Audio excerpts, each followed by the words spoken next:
En vivant ici sur Lourdes, on a croisé cette ville où les gens viennent souvent pour retrouver un nouvel espoir, pour retrouver une nouvelle vie. Et on s'est questionné, on a parlé avec Monsignor Brouet, qui c'était l'évêque de Lourdes.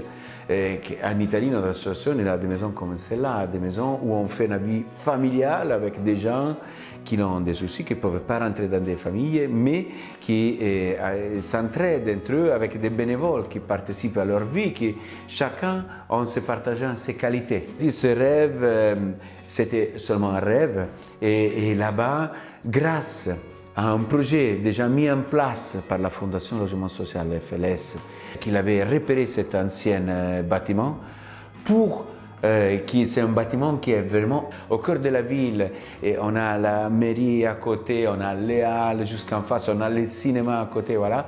Et au cœur de la ville, mettre une résidence sociale, une résidence où les gens peuvent arriver, avoir tout à portée de main et ils pouvaient essayer de les construire. La FLS, c'est clair que son terrain, c'est le logement. Voilà. Et notre terrain, c'est l'accueil des personnes et les mettre ensemble, c'est important. Vivre et développer ce projet a été rendu possible par l'FLS, grâce à l'aide de l'FLS qui a acheté ce bâtiment qui avant était un ancien hôtel, l'hôtel Caso, et a fait tous les travaux pour le rendre vivable, bien vivable aujourd'hui. On accueille différents types de personnes pendant la journée.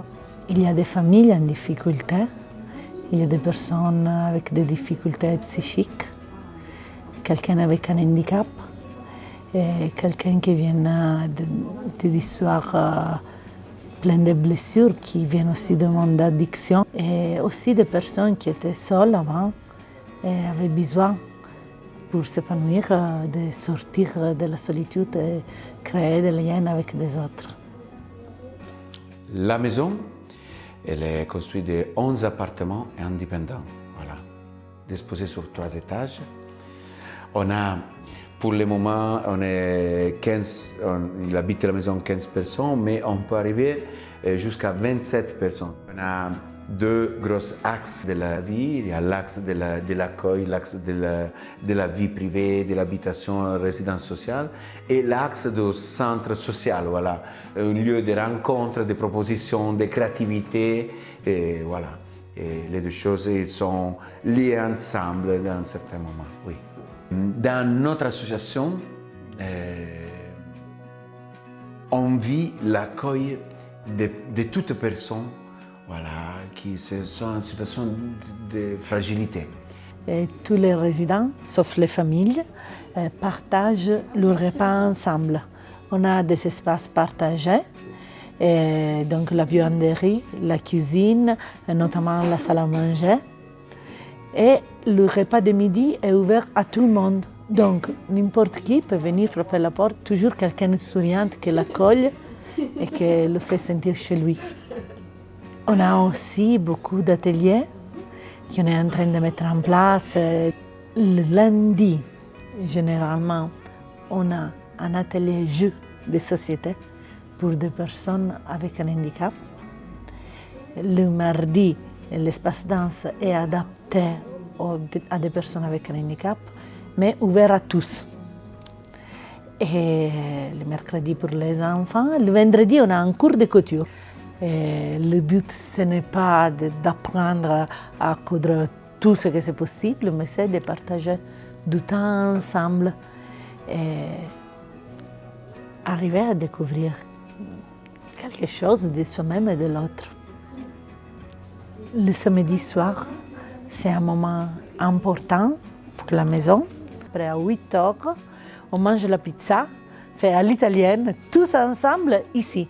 Résidents, non-résidents, personnes qui viennent, qui passent par la maison, amis, et qui viennent frapper la porte. Et donc, des fois, on est 40, 50 ou un peu plus.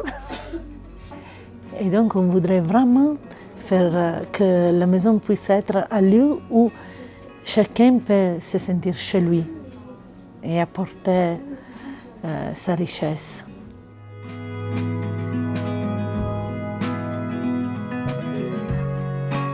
Notre objectif, c'est d'aider à remettre sur pied en fournissant un logement.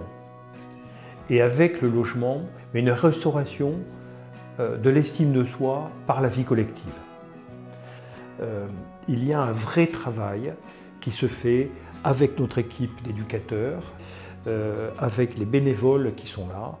Il y a une alchimie qui se met en place petit à petit et qui fait que cette maison est vraiment une maison de vie et de partage.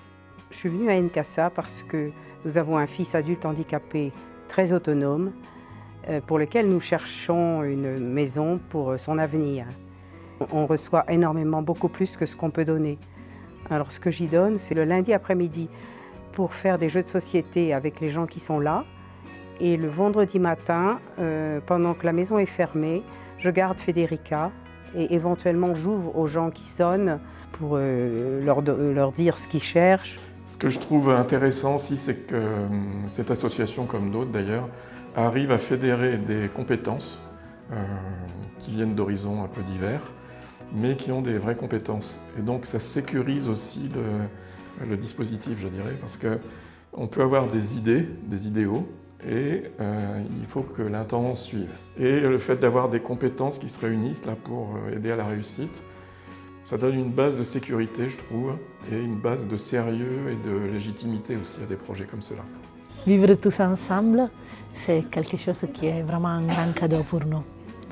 Parce qu'il nous permet de découvrir que dans la différence entre l'un et l'autre, il y a une richesse. Et un complète l'autre. Sortir de la solitude et commencer à exister pour quelqu'un et donner un sens à sa vie.